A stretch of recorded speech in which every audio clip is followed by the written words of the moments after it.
Okay, so Damu sir is ready. ఒక్కసారి film chamber రిలేటెడ్గా first మనం మాట్లాడుకుని ఆ తర్వాత మళ్ళీ టీమ్ని నేను స్టేజ్ పైకి ఇన్వైట్ చేస్తాను. Over to media sir.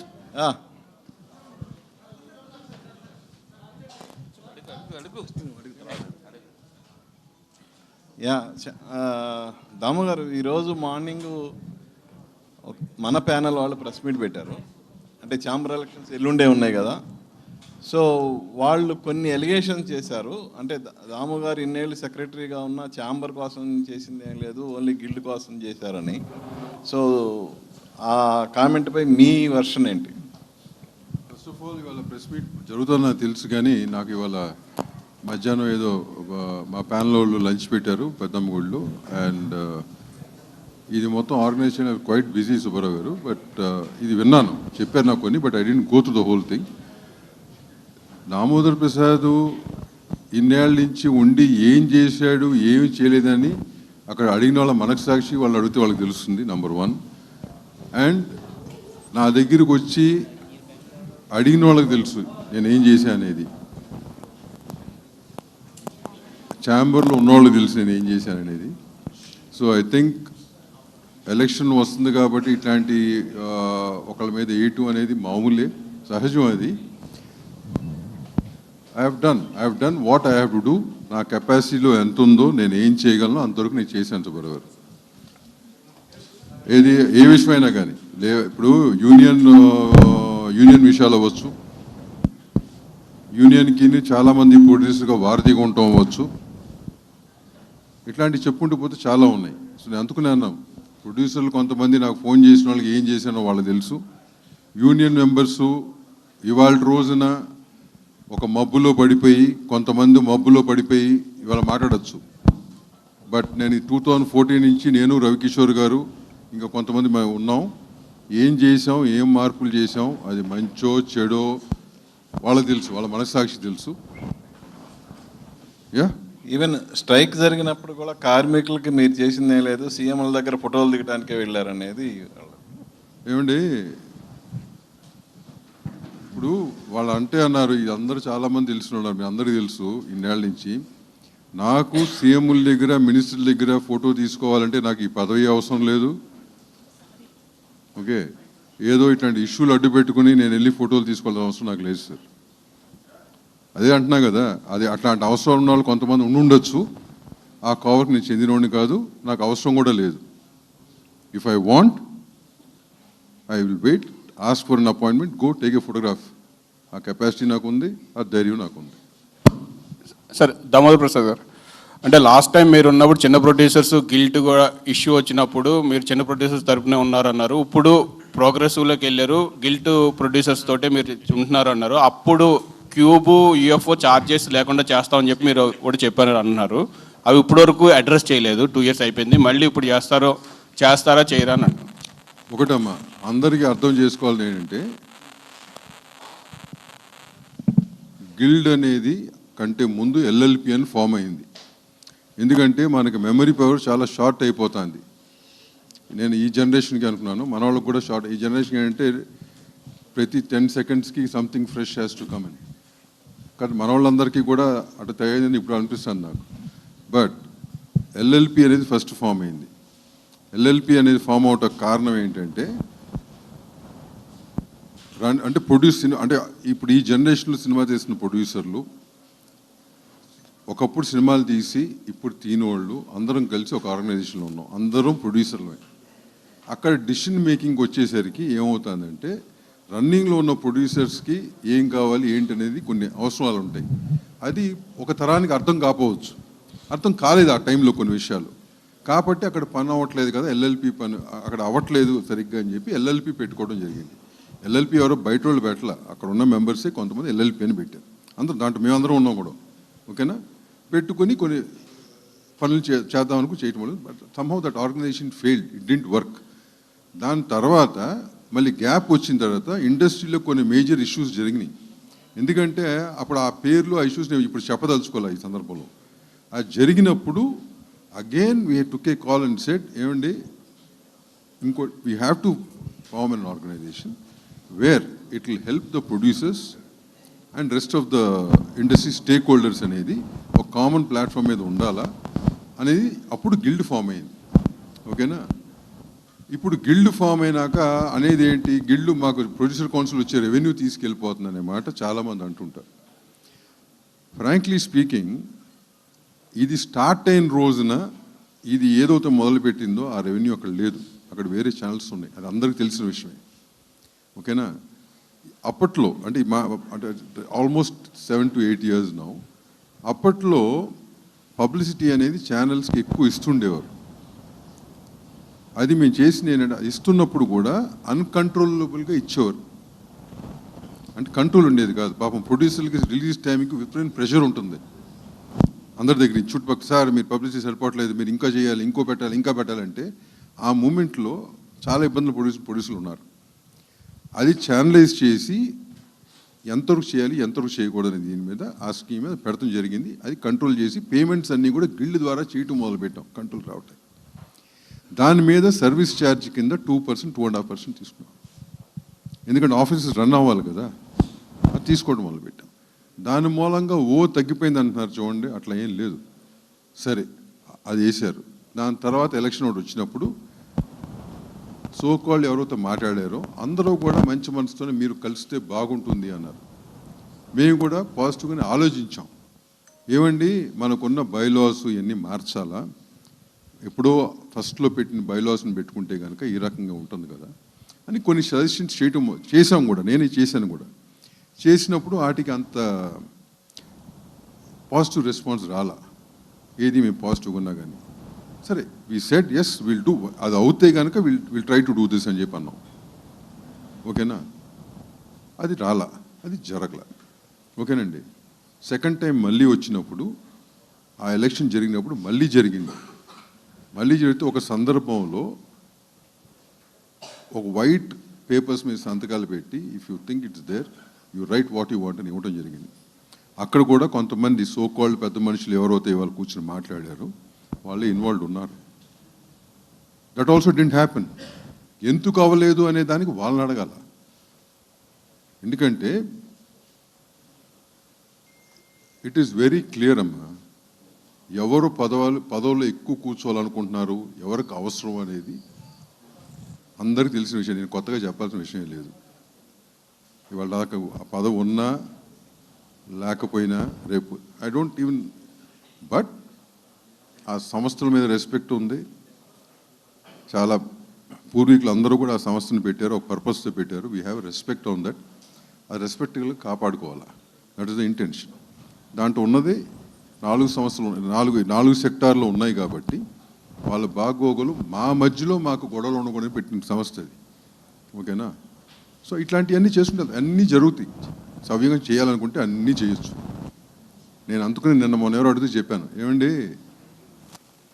Election జరుగుతుంది, 2, 3 ప్యానల్స్ పడతాయి, ఎవరు ఏంటి అందరూ వ్యాపారాలు చేస్తున్నారు, అందరూ మమ్మల్ని చూసిన వాళ్ళే, అందరూ అన్ని వింటున్న వాళ్ళే కదా, అన్ని టీవీలు చూసిన వాళ్ళే కదా. What ever you feel genuine. వీళ్ళు దీంట్లో దామోదర్ ప్రసాద్ బాగా చేస్తాడు, దాంట్లో ఇంకో అతను అట్ట వద్దు సార్. అట్లా చేస్తే ఏమవుతుందంటే ఎవరూ ఏమి చేయలేం. అట్లా సగం రిజల్ట్ ఇస్తే అక్కడికి వెళ్ళినాక ఏమైనా చేద్దాం అనుకుంటే వీళ్ళకి ఎక్కడ పేరు వస్తుందని చెప్పి వాళ్ళు ఆపుతారు. వాళ్ళు చెప్పేది ఏదో ఉంటుంది సరిగ్గా లేదని మేము ఒప్పుకోం. ఇట్లాంటివి జరుగుతుంటాయి. ఏది ముందుకు వెళ్ళటం కుదరదు. సో ఏదైనా ఒక క్లియర్ డిసిషన్ ఇవ్వండి. ఓవర్ ఇట్ ఇస్ వాళ్ళు చేయనప్పుడు వాళ్ళు నిలదీయండి అని చెప్పడం జరిగింది. ఓకేనా? That's answer you wanted, anything else? ఇంకోటి అడిగారు కదా మధ్యలో, ఇప్పుడు ఆ యూఎఫ్ఓ క్యూబ్ అడిగారు. Important topic. యూఎఫ్ఓ క్యూబ్ అని 2011లో మనకు ఫిల్మ్ నుంచి డిజిటలైజేషన్కి మారింది. అది అందరికీ తెలిసిన విషయమే. ఆ రోజు డిజిటలైజేషన్ మారినప్పుడు ఓవర్ నైట్ స్క్రీన్స్ మారాల్సి వచ్చింది ఒక సినిమాకి. ఓకేనా? మారాల్సి వచ్చినప్పుడు 100 స్క్రీన్లో ఇమీడియట్గా మార్చి దాని తర్వాత కాలక్రమేపైనా మారుతూ వచ్చినాయి. There was a business opportunity in that. ఆ రోజున బిజినెస్లో ఉన్నవాళ్ళు who could afford to do it, they have done that business. తప్పలేదు, అది మన వాళ్ళే చేస్తారు. ఎప్పుడు ఈ ఇండస్ట్రీకి సంబంధించిన వాళ్ళే వేరే బిజినెస్ కూడా చేస్తారు కదా, చేశారు. ఇప్పుడు ఆ రోజున ఏంటి, ఎప్పుడు కూడా ఇట్లాంటి పెయిన్ అనేది, ఇప్పుడు నేను సినిమా తీశాను, ఈషా అయిపోయింది, ఈషా అయిపోయినా ఇంకొక సంవత్సరం నాకు సినిమా ఉండదు, ఎందుకు నాతో పనే ఉండదు అని చెప్పి మనం మాట్లాడడం. ఇది ఎప్పుడు జరుగుతుంది ఏ ప్రొడ్యూసర్ అయినా కానీ. ఓకేనా? అట్లాగే జరుపుకుంటూ వచ్చింది. దాన్ని ఎవడో పెద్ద పట్టించుకోవాలా, చెప్పిన వినే స్టేజ్లో ఆ రోజు లేరు ఎవరో కూడా.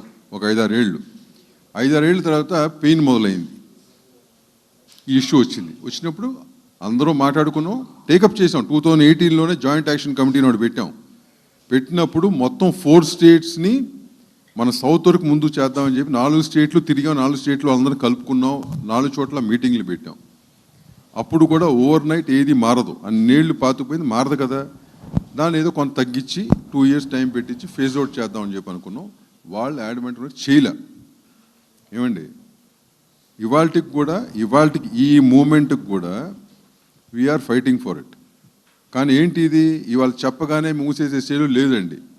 ఓకేనా, అది ఇదే ఛాంబర్లో ఈసీ మీటింగుల్లో ఏమయ్యా, ఈ పలానా డేట్ల నుంచి సినిమాలు చేయొద్దు, మానేద్దాం, లేదా రిలీజ్ చేయొద్దు, ఓ లీన్ పీరియడ్ తీసుకుందాం అన్నాం. అంటే చేద్దాం సార్ అన్నారు. పెద్ద సినిమా వాళ్ళ కంటే చిన్న సినిమా వాళ్ళు, సార్ మేము అందరూ మీతో ఉంటూ చేస్తాం సార్ అన్నారు. చేశారా? They didn't do it. No. ఇవన్నీ కూడా రికార్డ్ ఫ్యాక్ట్స్ ఉన్నాయి సార్. ఇవాళ రోజున ఏంటంటే చాలా కన్వీనియంట్గా జరిగినవి మర్చిపోయి, మాట్లాడుకునే మర్చిపోయి, just because in election you want some votes, that's fine, that's okay, it's all in the game. But all these things are there. 100% VPF అనేది ఇవాళ రోజున ఈ మూమెంట్కి కూడా, నేను ఇవాళ రోజున ఇది అడిగారు కాబట్టి చెప్తున్నాను. యాక్చువల్గా మా వాళ్ళు చెప్పొద్దన్నారు. We're fighting, we have failed certain things. అన్ని ఇప్పుడు ఫర్ ఎగ్జాంపుల్ ఇదే VPF 10 ఏళ్లలో 1000 కోట్ల కంపెనీ అయింది. ఏమండి, ఇదే FM రేడియోలు మన సాంగ్స్ చేసిన వాళ్ళు 1000 కోట్ల కంపెనీలు అయినాయి 5 ఏళ్ళలో 10 ఏళ్ళలో. ఇట్లా మన మీద బతికిన మన సోర్స్ ఆఫ్ మన ఫిల్మ్స్ మూలంగానే పైకి వచ్చిన కంపెనీ అని, కార్పొరేట్ కంపెనీలు 1000 కోట్లు అయినాయి. వాళ్ళ 1000 కోట్లు ఇచ్చి లాయర్లు పెట్టుకుంటారు, మనమేమో ఎఫర్ట్ చేయలేం. ఇట్లా గ్రూప్గా ఫామ్ అయినప్పుడు వీఆర్ ట్రయింగ్ టు డూ. ఎందుకంటే మేము చేసే పని, గిల్డ్ అనేది చేస్తుంది పని, అది సక్సెస్ఫుల్ అవుతే ఇట్టి గిల్డ్లో ఉన్న 10 మందికి ఉపయోగపడతాం కాదు కదా. That's going to happen to the whole industry. కానీ ఫోకస్గా ఈ 10 మంది చేస్తే అవ్వాలి. ఈ 10 మంది ఫోకస్గా ఇక్కడ చేయగలం. అర్థమైందండి? సో ఇట్లాంటివి మేము అవి చెప్పుకోవాల్సిన అవసరం లేదు. జరిగినప్పుడు చెప్తాం, తెలుస్తుంది జనానికి.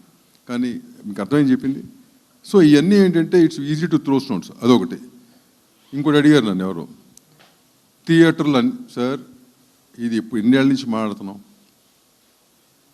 చిన్న సినిమాలకు థియేటర్లు ఇవ్వట్లేదు. ఇప్పుడు ఇదే ఎగ్జాంపుల్, ఈ ప్లాట్ఫామ్ మీద కూర్చోబడి చెప్తున్నాను. ఈ సినిమా ఉంది, ఇదే సినిమా కంటెంట్ బాగోపోతే నా తమ్ముళ్ళు ఇద్దరు కూడా నాకు ఎంత బాగా తెలిసినా కానీ ఈ సినిమా చేసేవారా?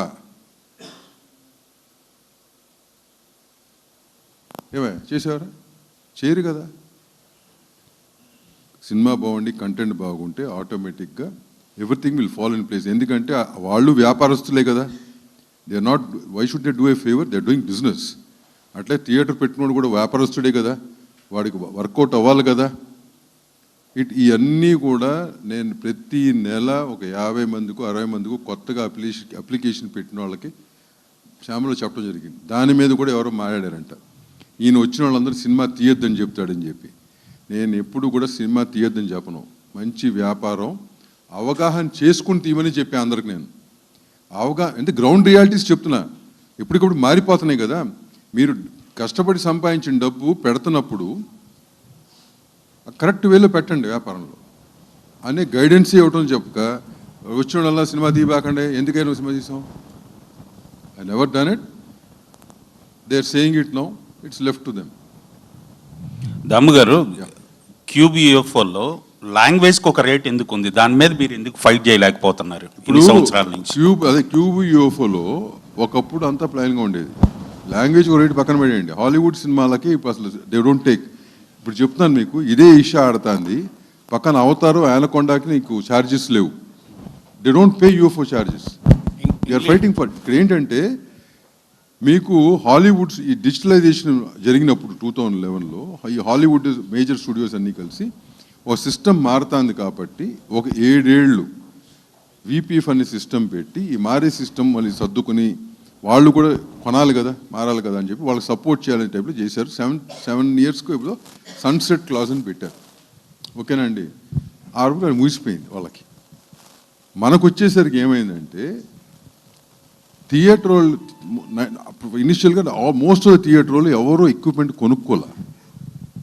సో వీళ్ళకి సోకాల్డ్ అంతకుముందు వేరే కంపెనీలు కూడా ఉన్నాయి 2. సోకాల్డ్ ఆ కంపెనీలు ఏం చేసినాయి అంటే they bought a leasing scheme, rental scheme అని పెట్టారు. వీళ్ళు కొనుక్కోలేదు కాబట్టి.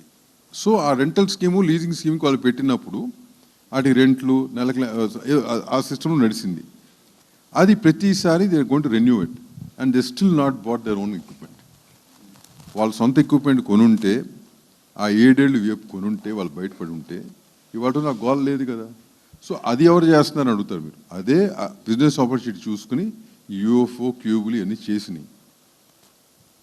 ఎప్పటికప్పుడు అది మార్చుకోకుండా వెళ్తున్నారు కాబట్టి వాళ్ళ మీద ఇప్పుడు జరుగుతుంది ఈ ఫైట్.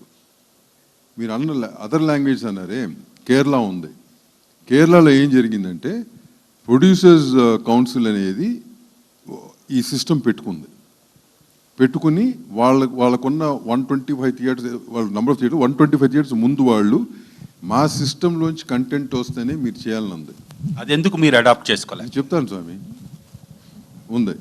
అది సక్సెస్ఫుల్ అయ్యారు. ఎందుకు అయ్యారంటే వాళ్ళు ఉన్న యూనిటీ మనలో లేదయ్యా. మీ థియేటర్స్ అందరూ కూడా మీ అసోసియేట్స్ సార్, మెంబర్సే కదా. అసోసియేట్స్ అయినా మెంబర్స్ అయినా కానీ ఐఎమ్ వెరీ క్లియర్ హియర్. అక్కడ ప్రొడ్యూసర్స్ అయినా కానీ వాళ్ళు కానీ the kind of unity they have, ఒక మాట మీద నిలబడే యూనిటీ ఏదైతే వాళ్ళలో ఉందో that is made that work. Okay, నేను చెప్తున్నా కదా, ఈ 10 ఏళ్లలో ఇట్లాంటి డిసిషన్లు చాలా తీసుకున్నాయి. ఎంతమంది యూనిటీ ఉన్నారో నాకు తెలుసు. మధ్యలో 1 నెల ఆపాం షూటింగ్లు, గుర్తుందా మీకు? ఆ నెల ఆపుతా కారణం ఏంటంటే workers issue. Workers is only one of the issues. All these issues were lined up. All of them came for the meetings. అక్కడ క్లియర్ కట్గా ఎవరు అబద్ధం చెప్తున్నారు ఏంటి అక్కడే ఓపెన్ అయినాయి, రికార్డ్స్ ఉన్నాయి. But after that never happen. ఎందుకంటే మనలో యూనిటీ లేదు కాబట్టి. సింపుల్ మనలో లేదు కాబట్టి 100% we have to accept that. అంటే మన దగ్గర ఇంకోటి చెప్తున్నాను. వై ఇంకోటి ఐ జస్ట్ చాలా చిన్న యూనిటీగా గిల్డ్ అనేది ఫామ్ అయ్యి ఒక యూనిటీగా ఉన్నప్పుడు why this unity is required అంటే కలెక్టివ్ బార్గెనింగ్ అనేది ఇక్కడ జరుగుతుంది. ఒక మాట మీద ఉంటాం, yes we have do this అనుకుంటే జరిగింది. FM రేడియోలు అనే దానికి ఇదే ఒక నిదర్శనం చెప్తున్నా మీకు. అప్పట్లో విపరీతమైన ఛార్జెస్ ఉండేవి పబ్లిసిటీకి. ఏది వాళ్ళు మన కంటెంట్ మన సాంగ్స్ మీద చేస్తున్నప్పుడు కూడా they use to charge a lot. ఇప్పుడు నేను ఇదే ఈషా రిలీజ్ చేస్తుంటే I to pay lot of money, but the songs are free to them. ఇది కరెక్ట్ కాదు సిస్టమ్ అని చెప్పి ఒక డిసిషన్ తీసుకున్నప్పుడు till today it's being implemented. Why? It's a collective bargaining. అట్లాగే చాలా ఛానల్స్ మీరు చేసినప్పుడు కూడా ఒక కలెక్టివ్ బార్గెనింగ్ మీద వెళ్ళింది అది. అప్పుడు వాళ్ళకి వచ్చే రేట్ ఎక్కువ, కమర్షియల్ రేట్ కానీ ఈ రేట్ కానీ ఎక్కువ. ఏమంటే మేము కలెక్టివ్గా ఇన్ని సినిమాలు ఇవ్వగలం, ఇన్ని ఈవెంట్లు మీకు వస్తాయి, ఇట్లాంటివి చెప్పి కలెక్టివ్ బార్గెనింగ్ చేసి చేసుకోవాలి. అందరూ అడ్వాంటేజ్ పొందారు కదా. ఇప్పుడు మీరు చెప్తున్న ఎవరైతే ఉన్నారో everybody has use that platform sir. అందరూ యూస్ చేసుకున్న వాళ్ళే. ఓకేనా? దట్ అడ్వాంటేజ్ దానికి వచ్చింది. సో దిస్ కలెక్టివ్గా ఉండాలంటే యూనిటీగా ఉండాలి. యూనిటీగా ఉండాలి అంటే దానికి చెప్పక్కర్లే ఏంటో పరిస్థితి. చెప్పండి నెక్స్ట్. మేజర్గా దాదాపుగా ఈసీలోనో జనరల్ బాడీలోనో మీరు డెసిషన్ తీసుకుంటారు, పాస్ అవుతాయి. ఇలాంటి ఇండస్ట్రీకి ఫేవర్ జరిగే ఇష్యూస్ అన్ని కూడా సార్ ఎందుకు మీకు సార్ట్ అవుట్ అవ్వడం? నేను చెప్పేది వినండి. ఈసీలోనూ ఇప్పుడు మీరు అడుగుతున్నారు కాబట్టి చాలా విషయాలు అనవసరం ఒప్పిస్తున్నాయి. ఎందుకని నాకు ఈ తలకాయ నొప్పులు ఒకటి చెప్పేది. But anyway I want to say this because let people also know. ఈసీలో కానీ ఇక్కడ కానీ డిసిషన్స్ తీసుకుంటాం, అంతా బాగానే ఉంటుంది. అంటే ఎంత ఇదిగా ఉంటుందంటే అక్కడ తీసుకున్న డిసిషను కుతంత్రంగా చేయకూడదని చెప్పి మా వాళ్ళే చెప్తుంటారు బయట. మీకు అర్థమైందా? ఇట్లాంటి కొన్ని 100 ఎగ్జాంపుల్స్ నేను ఇవ్వగలను. 8 it's almost I have done for 9 years 8 years no.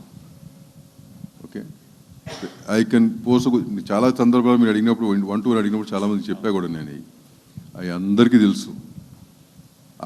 ఆ ఛాంబర్ బిల్డింగ్ చుట్టూ ఎవరైతే తిరుగుతారో ఎవరు రెగ్యులర్గా వస్తారో most of them know about it.